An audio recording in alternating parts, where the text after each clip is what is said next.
Hello, good morning, and good afternoon. Thank you so much for joining us today. Today, we have a very special webinar indeed, and this is the first webinar series that is going to the 10th Balkans Energy Summit, taking place, of course, on the 19th to the 20th of May 2026 in Athens, Greece. Of course, the 10th Balkans Anniversary edition of the summit is proudly endorsed by the Hellenic Ministry of Environment and Energy, and the Energy Regulatory Commission of the Republic of North Macedonia, and the Albanian Energy Regulatory Authority.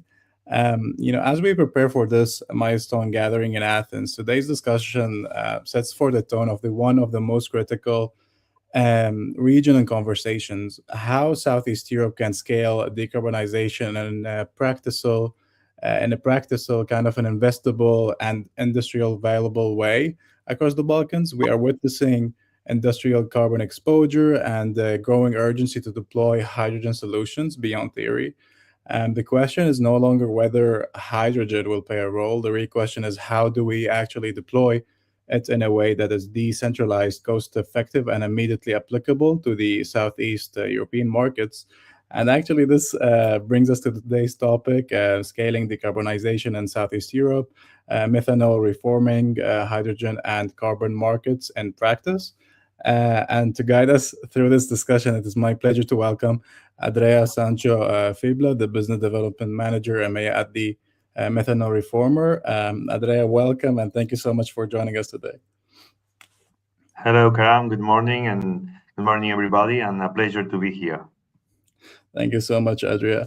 There's a lot of questions regarding methanol. It's a quite interesting kind of a topic, especially in Southeast Europe. If you don't mind, I would like you to introduce yourself, of course, methanol reforming as well. Where is the company based? What kind of things, what kind of projects does this company lead as well? Perfect. So yeah, first of all, thank you very much for the opportunity to come participate in the summit, and of course to be here today in the webinar. It's a pleasure, and appreciate a lot to you, Karam, and to AN and VR. So, well, as you say, so I'm representing here. I'm the business development manager from Methanol Reformer. So I'm the expert in the fields or in the maritime industry and the applications of this technology. So we are a company based in Barcelona. So we are located in Spain. We are working around the world, so that's not a big issue. So for the moment, as I said, no, we are located here in Spain, but with projects around the world. We consider us a startup, but even we have already 3 years of experience in the market. We always say that our technology, the good thing is that we have the real projects of hydrogen, because sometimes when we talk or when we listen about the hydrogen projects or these decarbonization projects are mostly in the PowerPoint. So what we like to say is like, look, we have already the real technology that it works. We are working, as I said, in all the continents. And that's the most important point, that it's a reality that we can start to develop and it's not need to be developed in 2030s, 2035, no? And of course, as I said, so I'm the responsible in this Balkans area. So that's why it's so interesting for me to know more, because at the end, I will learn a lot and to can explain to you what we can offer and what we can do with this reforming of the methanol process. Mm-hmm. Thank you so much, Andrea. Of course, Methanol Reformer is a great company located in Spain. Of course, decarbonization on hydrogen is very important everywhere. Of course, some places, some regions, it's more important than other regions, but the majority really needs methanol, hydrogen, decarbonization. These kind of a valuable topic is very important to every single region and country as well. So now I want to start with the first, let's say, kind of a basic introduction to the methanol environment. What do you think, what is the methanol reforming and how does it work as a hydrogen production technology? We have hydrogen, green hydrogen, decarbonization, but I wanted to ask, what is actually methanol reforming? How does it work? Why is it cost effective? Take us deep to a way that, let's say, you can summarize it in like one sentence that everyone can understand. What is a methanol reforming? Why is it better? Why is it cost effective? Why companies should, let's say, get it more, do more case studies on it, etc. Yeah, So interesting. And yeah, if you allow me, I will start that the why the methanol. So we are considering methanol like a carrier of this hydrogen. No, so as you said, and of course with this all these projects about the hydrogen as the new fuel, because it's of course has a lot of good things. No, really good power of density, and we don't have this. We can say exact decarbonizated and sustainable fuel. No, so at the end, that's the main reason.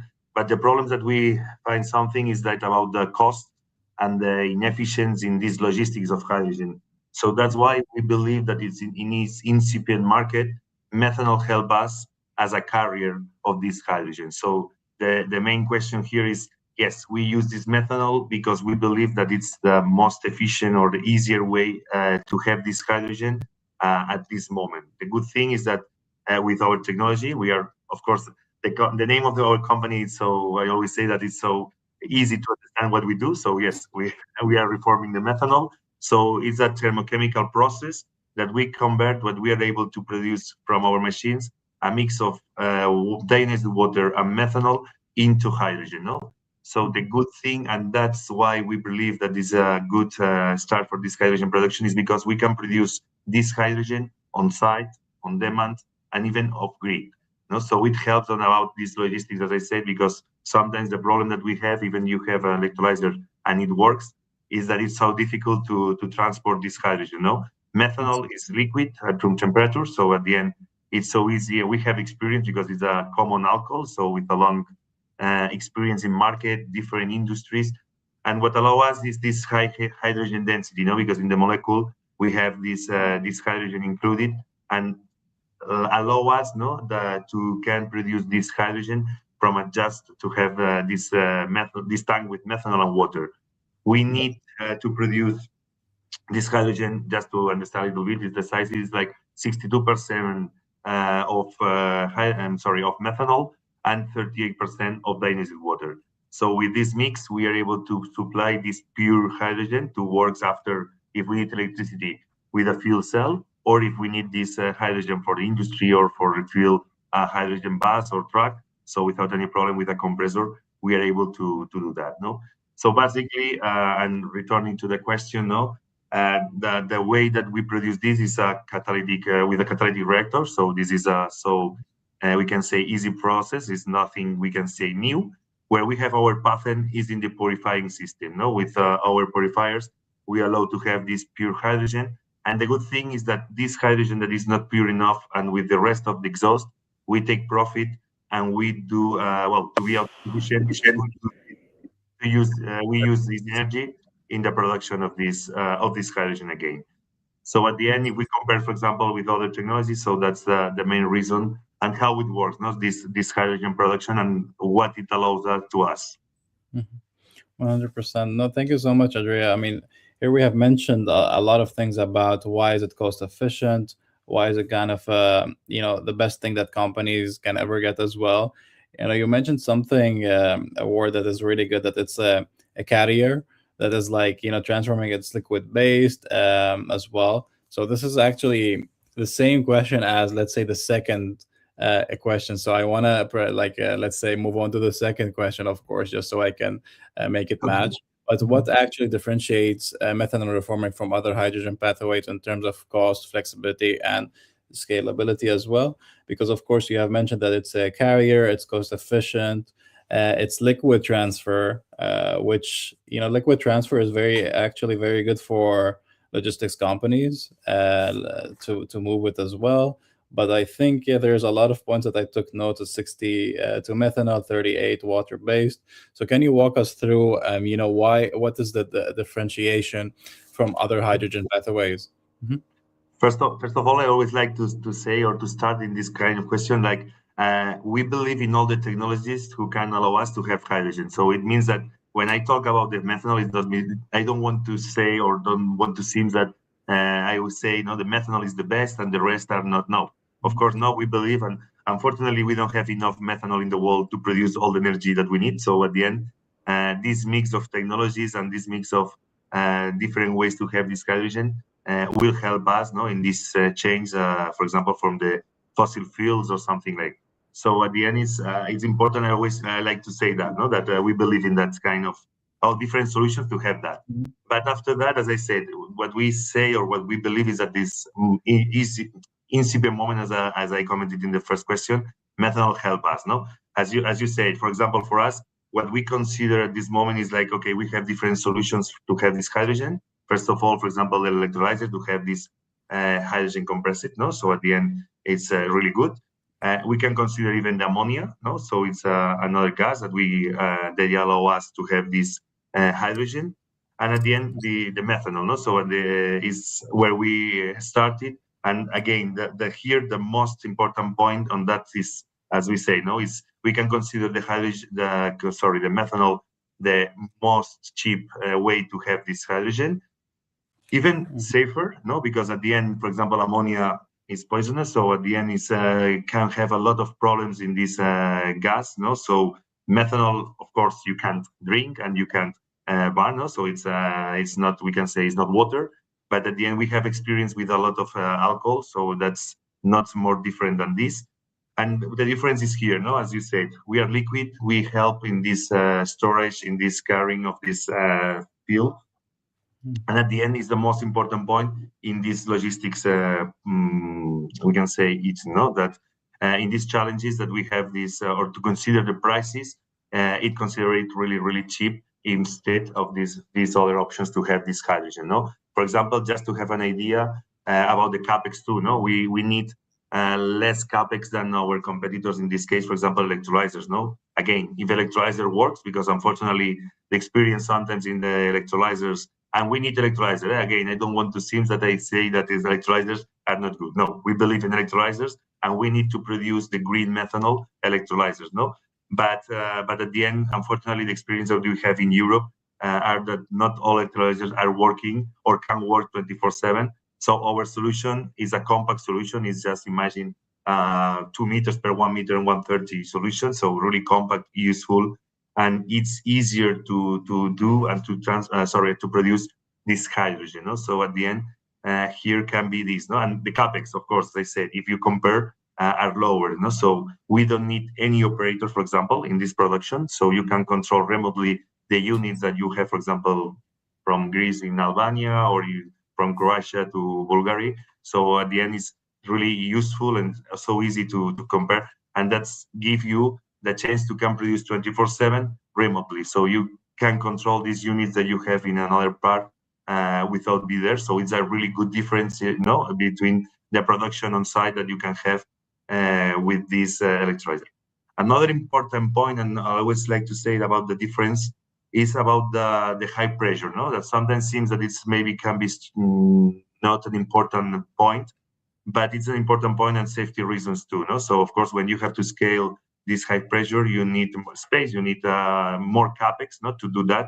So at the end is where we are working on that side. No, that okay, you can produce this hydrogen without any problem at low pressure, and it allows you to, after, of course, if you need a compressor, again, to put that in high pressure, it's no problem. But at the end, you can transport even at low pressure if it's needed. No, of course, it's not nothing about another important point too is, and you say, no, it's about the OPEX, no, and here is where even we can consider the stability and the independence, for example, like the grid, no, because sometimes the same again with electrolyzers, we will depend always about the prices of the electricity. Of course, can be sustainable, like sun or wind, but at the end, we are always dependent of that, and again about the water. No, so sometimes it's okay. I know that in Balkans there are a lot of countries with a lot of water, but sometimes, or maybe for example in Greece, we can have the same situation like in Spain. No, that depends on the year. The water can be not a resource that you have a lot of that, so you can have to consider that sometimes I like to say that it's sustainable, a solution that will use water, no, instead of the people. So at the end, it's interesting too. So in this kind of things, of course, what we can offer is this stability and the prices, because methanol at the end it's really stable in the prices. We have every time more disponibility, availability of this methanol. Of course, the gray one is not a problem because we have for all the industries, and we have after that, of course, and where we are more focused is in this green methanol. No, so this production of this green methanol. that we can consider more expensive at this moment, but every time the prices are decreasing and we can be so competitive. No, so here our OPEX always will depend on that prices. Just to imagine and just to have like an average prices with the gray methanol, we have the prices between 400, 500 euros per ton. So it allows us to produce hydrogen at 4 or 5 euros per kilo, so really competitive. And with the green one, we can consider that they're between the prices between 8, 10 kilos per hour, per kilo. So it's really competitive. This 8, 10 euros per kilo. With the green methanol, in the price is at 1,000 euros per ton, so approximately. Another difference, no, and what is important points too is like, of course, if in this process that we can have is about the no production of NOx, SOx, or PMs, no, in these pollutants, we can say particles. So it helps us a lot in these new regulations, new requirements or policies from the UE, no, so in this production. So we don't have these emissions, so it helps a lot instead of the diesel, no. And even we are using the gray methanol, so it's more available in this transition, we are emitting 30% less emissions than the diesel. No, so even we use the green one, we can say that we start in this decarbonization mode. After that, and the other part of the questions about this flexibility or scalable solutions. So the good thing about the flexibility is what they say that with our solution, you can produce on site, on demand, and off grid. So it means that you are total free to produce where you really need this hydrogen. No, of course, we have to consider always that we need this fuel, so we need always this methanol and water. But after that, the good thing is that you can produce on with these conditions. No? So give you a lot of flexibility in that solution. And about the scalable, yes. So we are moving between our solution with one of the reformers. We are producing between 150 to 150 kilowatts per hour. So of course, if we are considering a project like 2 megawatts, 3 megawatts, we have the solutions in container solution with the fuel cells. So we are able to can give a turnkey solution for customers depending on the requirements. If we need 2 containers, if we need to work, for example, we have projects in Saudi Arabia, so in really hot conditions, or even in Norway, so with cold conditions. So at the end, we adapt, and the good thing is that our technology is good in that sense to can adapt on that requirements. Of course, we at this moment, if you say no, we have a project for 10 megawatts or 20 megawatts. I like to be always realistic, no, and maybe the quantity of reformers that you will need will be too much, no. So of course, if you have space, will be not a problem. But sometimes in our territory in Europe, it's so complicated to have that kind of space, no. So at the end, we need to always try to adapt on that solution. But the good thing is that, as I said, no, we are totally scalable and competitive in prices. Mm-hmm. And well, I think that it's all that I can say about these differences and the scalable solution that we can offer. Thank you so much, Dre. Actually, very interesting indeed. I took a lot of notes, but this is, this is the only thing that is really, really special about methanol. As you said, it's actually safe. Of course, there's high pressure, there's low pressure, there's storage. But I like how the first thing you said, regarding the hydrogen. There's a lot of types of hydrogen. There's a lot of carbon. The carbon markets has a lot of things as well. But you have really differentiated between methanol and other types of hydrogen. As you said, it's more safe. It requires low pressure, of course, more storage. And you gave us the last thing, which is your project in Saudi Arabia. Of course, there's a lot of hot conditions in Saudi Arabia and in the Gulf region. But this is why a lot of companies needs to do their research. What works for them the most? Of course, methanol is cost effective, but sometimes if you require a high storage, a specific kind of a condition to have methanol or other kind of carbons or hydrogen. But this is actually very interesting indeed. In terms of decentralization, how can decentralized hydrogen production support industrial decarbonization in Southeast Europe? You have mentioned Saudi Arabia, you have mentioned, of course, some projects, but in Southeast Europe and the Balkans area, how can we see this hydrogen production going on, especially to support industrial decarbonization? Yeah, no, yes, that's so important question because, of course, I think that it and what I say, no, that I think that in south, east, or in the Balkans region, it has sense, no? Because unfortunately, we have weak or unstable grid. So at the end, or even it's so difficult, no, to access this grid. It's in around the Europe, we have the same problem, no? But of course, I think in this area, no, so these industries that can need this grid, and we have a lot of challenges in electrification and sustainable or decarbonization solutions, no? Because most of them, for example, with the EU requirements, no, for the new countries that maybe will join to UE, but of course the countries that are in UE. So in this case, our solution can adapt really well because, for example, when you have to wait maybe 2 years to can connect to the grid, or you have to pay a big amount because at the end it's not cheap to can connect to the grid.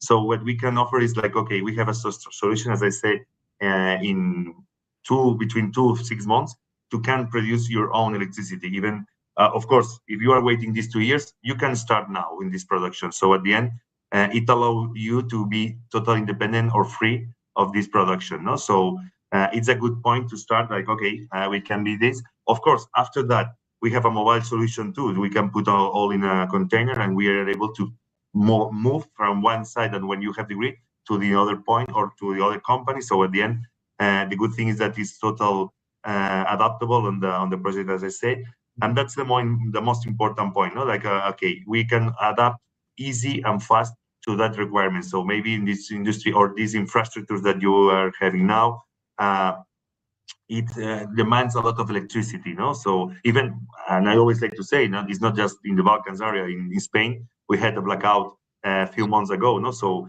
the grid is not stable, and sometimes in this economy, we can't lose 1 day or 2 days, no, waiting to that, or the projects that you can develop, no, or these tourism that now are raising up a lot in this area. So at the end, is a really good demand of grid. So we can start with that, no? And after that, related to the hydrogen more than electricity too, because sometimes it's so. If you allow me to say, it's like even funny, no, that when you listen that now we will have pipelines of hydrogen from Spain or from the south of Europe and to the north. So for the moment, I think that is science fiction. So we have to wait on that.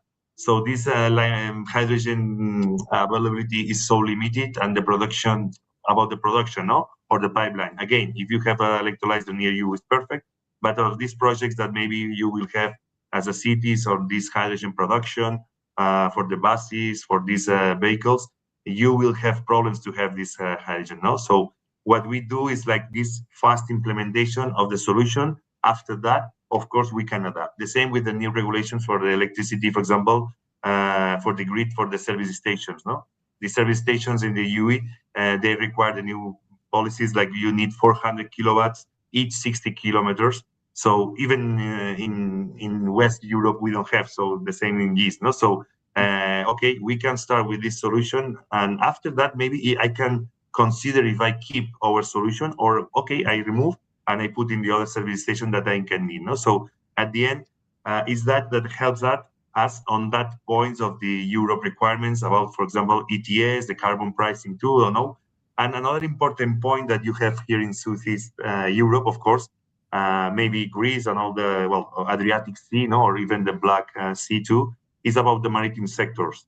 We are having now with the new regulations on the ports and on vessels, so we can adapt. We have the marinization certification too, so we can adapt to put on board the vessel or in the ports to work, as I say, no, in this decrease these CO2 emissions with no emissions of NOx, SOx, or PMs. So at the end, it helps us a lot to can introduce our solutions in that kind of projects. No, so I think that here it's so interesting to that how we can help this area on that side. No, and even the most important too, and I didn't comment before, sorry, because is the efficiency. So we have a really high efficiency in the production of this hydrogen is around 82, but we can consider, because in this area you have a really cold countries, we can say, so we can help because we can take profit of our heating, the heat that we use in our processes to production. So we can take this heat for putting the heating for the offices, for the buildings that we have near our solution. and take profit about all these residues, no, to can increase this efficiency. But at the end, there are some projects that I like to say that even a lot of, for example, projects related to agriculture with the CO2.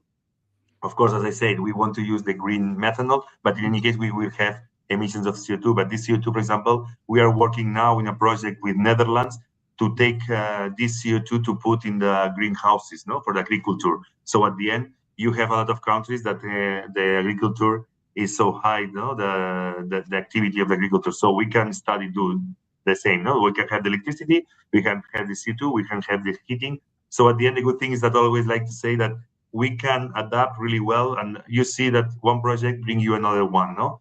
And again, returning to the main point is, I think that the good thing is this decentralized hydrogen production that we can offer.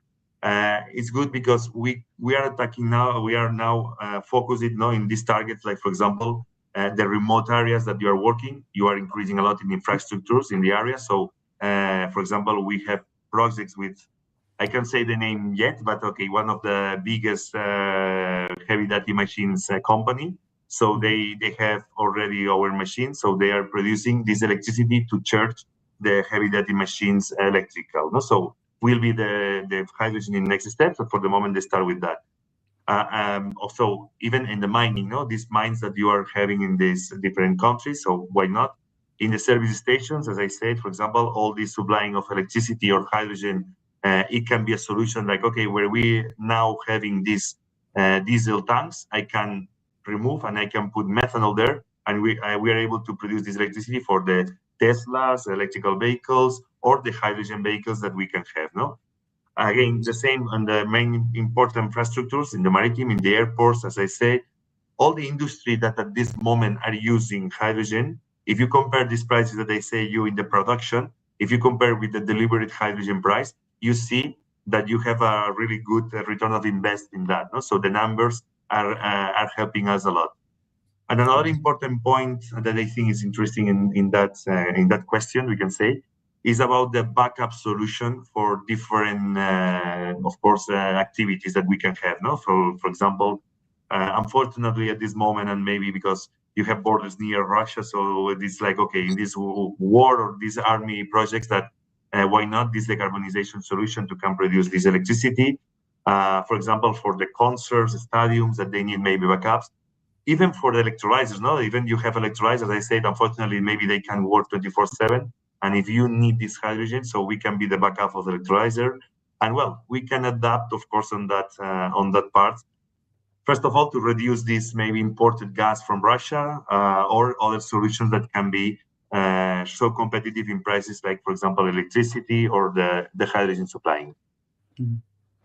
Oh, Andrea, thank you so much. That was very detailed indeed. I really like the fact that you brought the grid problem within the Balkans regions. This is, and even the blackouts in Spain, that I still remember it from last year as well.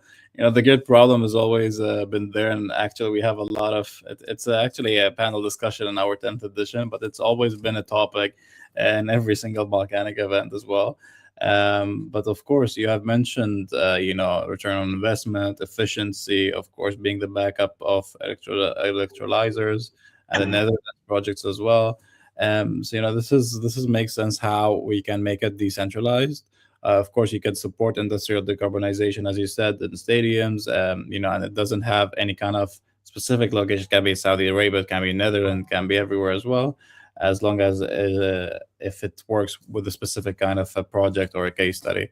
But let's say regarding technology, how does this technology integrate with carbon capture solutions and emerging carbon trading mechanisms?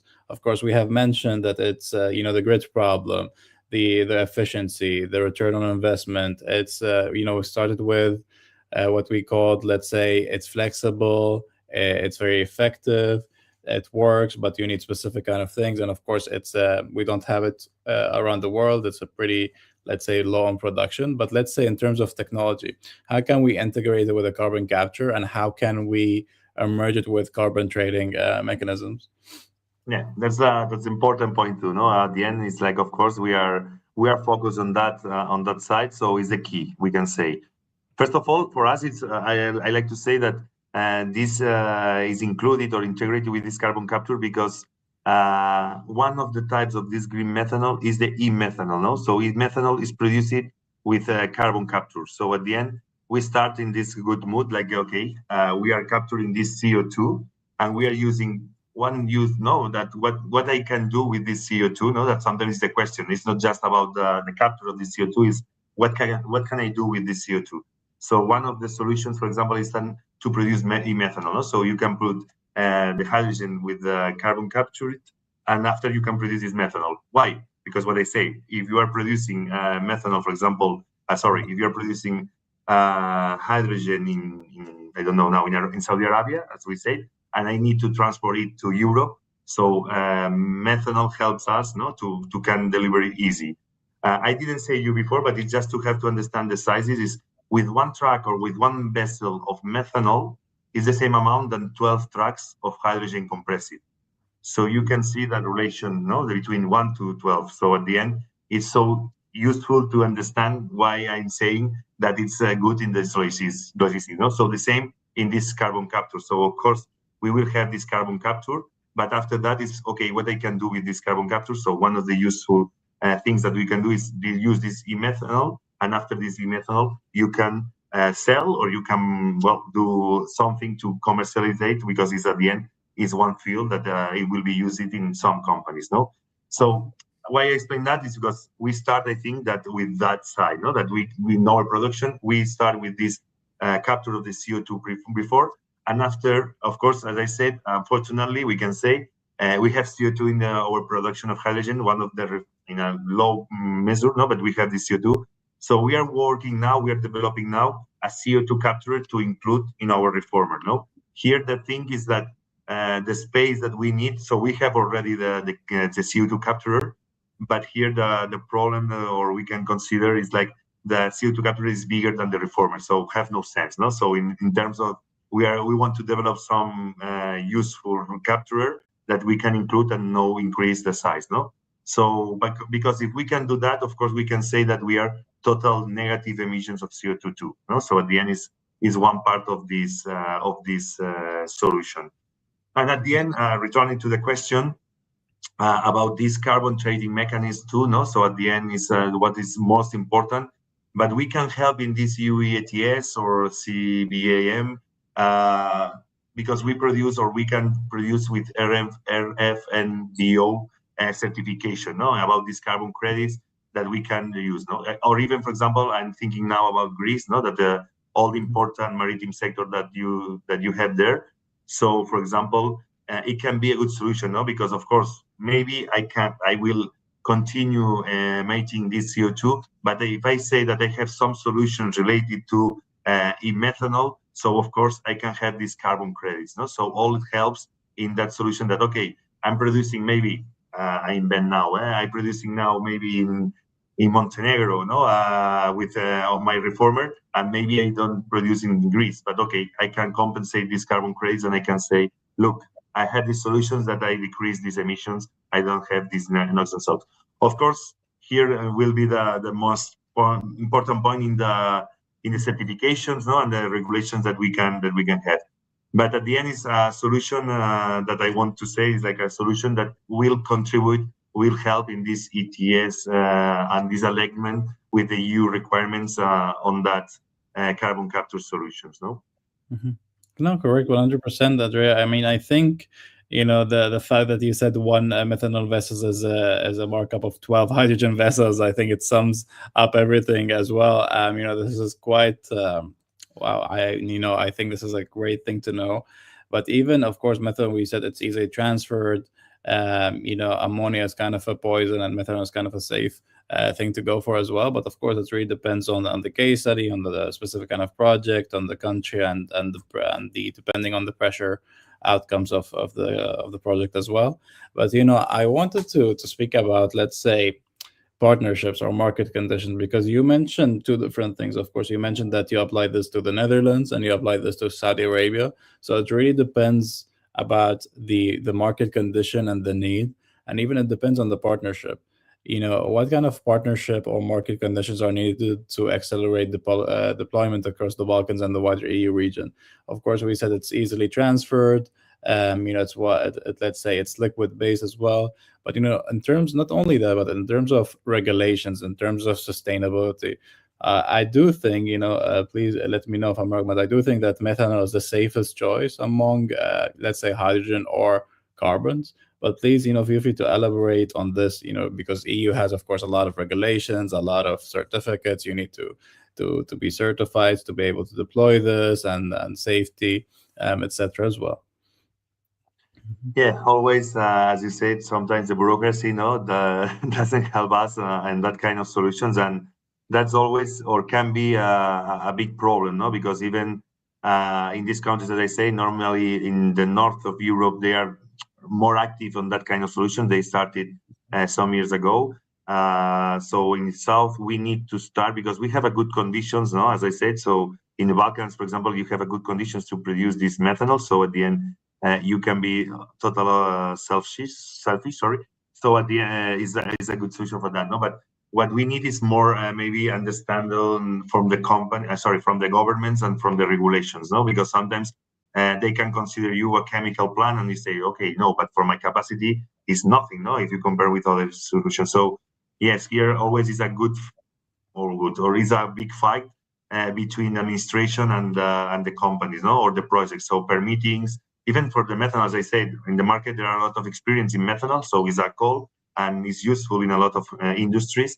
But sometimes when you have, for example, to put a tank of, I don't know now, maybe 50,000 liters of methanol, if you are in, I don't know now, in the middle of Tirana or Athens or something of these big cities, so can be a problem. So you need to manage that. No, so at the end, is needed to, of course, we respect all the safety regulations. We have the CE certification. We have all the requirements, all the sensors too, because we know that one accident, not just for us, even for the hydrogen industry, it can be so damaged. No, so that's why we need this help from the administration sometimes. No, in some countries they are really active. For example, in Poland or Germany, they are really active in that kind of solution. So what we need first of all is that these incentives, that can the companies to not just about the grants. I don't talking just about the grants or the funds or subsidies that we can have. Of course, is needed too sometimes because the technology we can say that is not cheap. It's a new technology, so always we can consider that is you have to pay a price. But most is in this kind of adapt, because at the end, I'm sorry because it's not we can say it's not something wrong about the politics, but politics just like to talk not about the hydrogen and all, but when you arrive to the main purpose, it's like, okay, but you don't allow me to put this production point, no, and when it's sometimes needed, and you say that hydrogen will be the next fuel in Europe, no? So that's sometimes the important point. After that, of course, as I said, the good thing is that we are open to all kind of partnerships or relation with the market, with the area. As I said, I believe so much the same. I believe, for example, in the north, that the Balkans is a good place, for example, to start in this decarbonization because at the end, you had or I talk sorry because I talk always in general terms. I mean, it's not a country, but more dependence for the Russian gas. So at the end, you need more sustainable solutions for can change that. No, so we have a lot of challenges, and the grid, as I said, is a good point that to start. No, in that kind of solution that I can give this solution for all of these projects that we can include in our we can say portfolio. That we can be a solution for that. So these partnerships, we are open to of course to all kind of projects. We, as I said, we like to discuss everything. So it's not about no, it's just about our solution. No, we can integrate. Even we have projects to mix our solution with the solar panels because, for example, some countries can, maybe in Greece or Spain or Bulgaria, you have a lot of sun, but maybe there are other countries that you don't have sun, maybe than in winter, for example, 3 or 4 hours, no? So why not? We can put the solar panels, and when we will need not sun, we can start with our reformer to produce this electricity, no? So at the end, the good thing is about these technologies is that, as I said, we can adapt and we can mix different solutions for one purpose, no? So at the end is this kind of production of this hydrogen or electricity. But yeah, so we need to collaborate, as I said at the beginning. No, mostly that it's not just okay, my solution is the best and the other no. So at the end is this kind of partnerships that we need in the market, but not just about our solution. For example, our company is the off-taker, the government. So I think that is we need more common policies and common regulations that to help to develop faster that, no, because it seems a stupid thing, but everybody talks about 2050. But if we don't start now, we will be late. So at the end is we need to consider these different solutions for that. Correct. 100%, Andrea. I mean, of course, regarding methanol and kind of a mix and adapt and of course collaborate, it is a very important thing, especially for the Balkans region. Of course, there's a lot of sustainability issues going on, so we need to definitely look at other options. Of course, we have the grid problem, we have the Russian gas as well, so this is why we need to look at other options to just sustain and to have a kind of a plan B going on, of course, and to adapt to EU regulations. Before I close this webinar, I would like to ask the audience if they have any kind of questions. Please feel free to write them on the chat box, and of course, Andrea will get back to you with an answer regarding this amazing kind of a question. Andrea, thank you so much for your valuable insight today. I think from this clear discussion, I think I can say that the decarbonization in Southeast Europe will not be achieved through ambition alone. It requires solutions that are deployable, let's say commercially realistic, and aligned with industry structure of our region as well. I mean, today's discussion is just the beginning. Of course, I look forward to continuing this conversation in person at the 10th Balkans Energy Summit in Athens. Of course, on behalf of IMVR, thank you so much for joining us here on the Methanol Reformer team. Of course, Andrea will be joining us as a speaker for the panel about carbon capture and carbon trading. So for sure, we're going to have him again face to face in the event in May. So I look forward to seeing you there. And thank you so much once again for joining. Thank you very much for the opportunity, Karam, again. So a pleasure to be here. And well, so happy if there is any questions or something like, so happy to answer it and to help it. Great. And thanks for the initiative too. So again, we need more initiative like this. Great. Thank you so much, Andrea. And have a very nice day ahead. Thank you. Thank you so much.